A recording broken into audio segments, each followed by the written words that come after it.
So now that we got the shocks and trailer figured out, it was time to start making a list of the other parts we needed to complete the truck build. So to do that, I literally went over to Justin's house, we walked around his mega truck and made a list of all the different parts that I was going to need.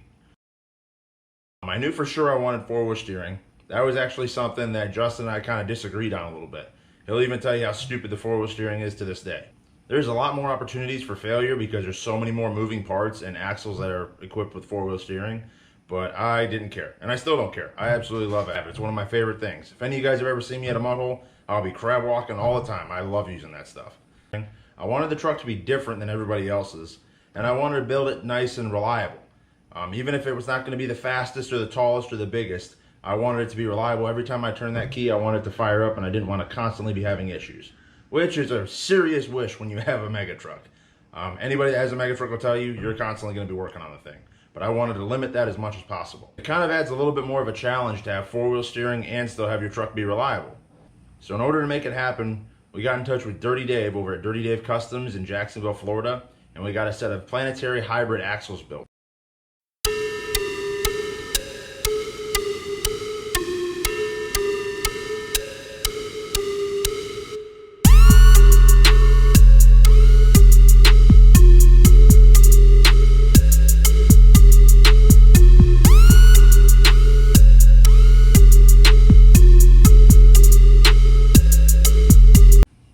So what that is, for those of you that don't know, basically they take a tractor axle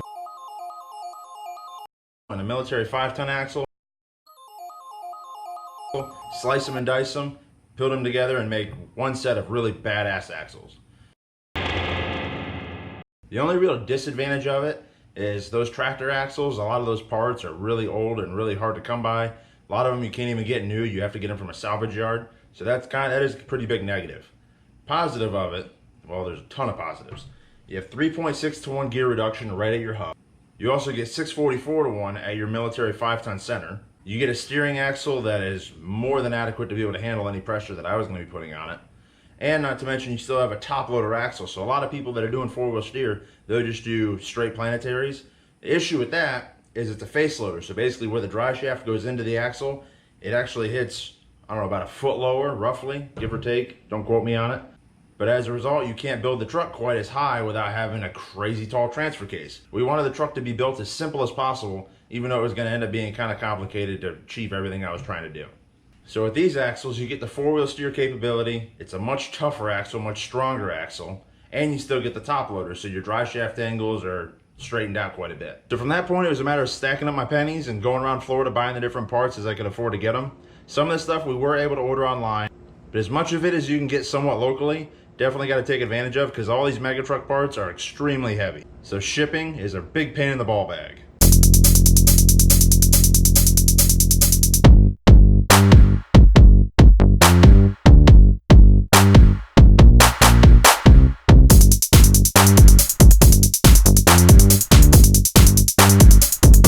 So as we started collecting all the parts, I started kind of thinking more and more about how tall I wanted this truck to be.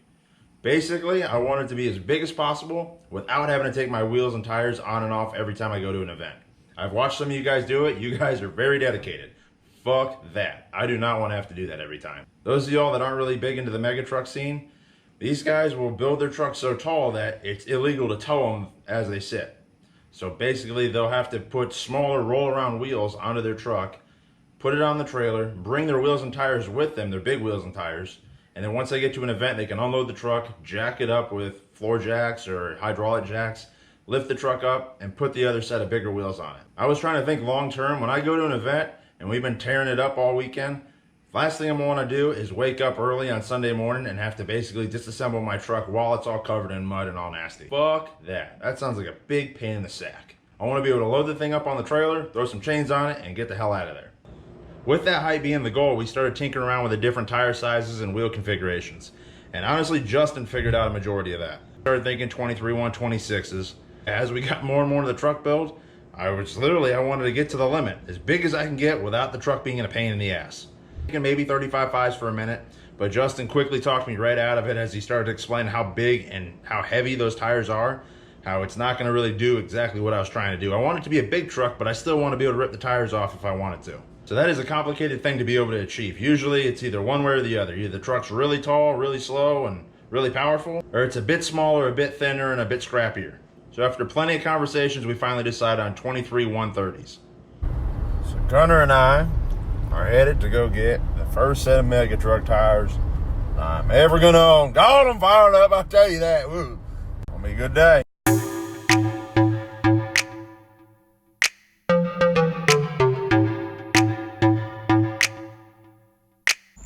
The tires are all stretched. Holy fuck. That was the biggest pain in the freaking ass ever. Tristan said, oh yeah, just put some 2x4s in there, let them sit a little bit, that way they kind of caught the memory. And might need to use a jack because it might be a little tough, but it'll be all right. That was a gigantic pain in the ass. Very well worth it though. They're fucking sweet. Pretty excited right now. Another step closer. The 23 130 would be a tire that's tall enough to give me the height and the stance that I was looking for, but it's also thin enough that it's not a big, heavy, clunky tire, so I should hopefully still be able to rip them loose if I wanted to on the tug pad. So now that we had the tire size figured out, it was a matter of building the rims. I didn't even know this was a thing. Apparently, whenever you go to build monster truck wheels, you can buy some wheels here and there from different people, but they're kind of standard sizes. If you want to do something unique like we were trying to do, you actually have to build the rims yourself. So you buy what's called a wheel shell. Then you have to actually cut out the wheel center out of a piece of steel and weld it in place. So in order to achieve that, you gotta have that wheel center fit perfectly in that wheel shell, which is actually more complicated than it might seem. And then you have to make sure the lug pattern makes the wheel fit perfectly onto the axle. So this is when my buddy Brian started being really instrumental in the truck build. I kind of told him what we were doing, told him what we were trying to make happen. So it was just a few days later that Brian invited me over to his shop, and he had a whole plethora of wheel designs that he had sketched up in his computer. I went through and picked the one I liked the most. We critiqued it a little bit, and after a carefully thought out engineering process, we had the wheel design. Once the material came in, we went ahead and got to cutting and welding.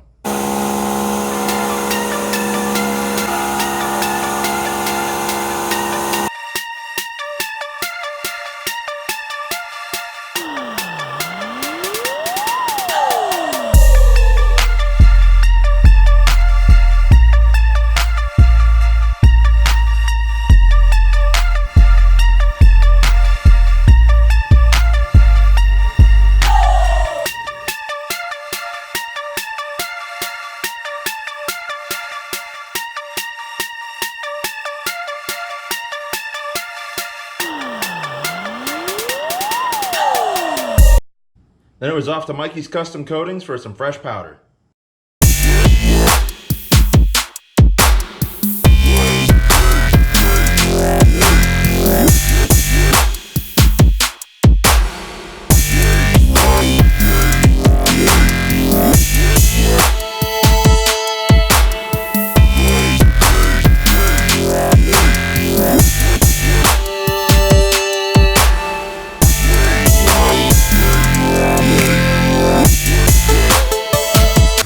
Now we had everything we needed to make the truck a roller.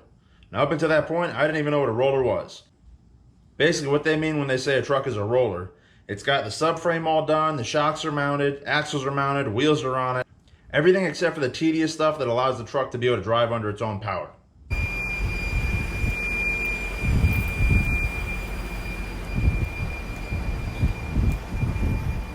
Everything you need to build a monster truck. Bam. If y'all are enjoying the videos, please hit the like button at the bottom of your screen. Don't forget to subscribe to our channel, and also keep your eyes posted because my daily driver is about to go under the knife.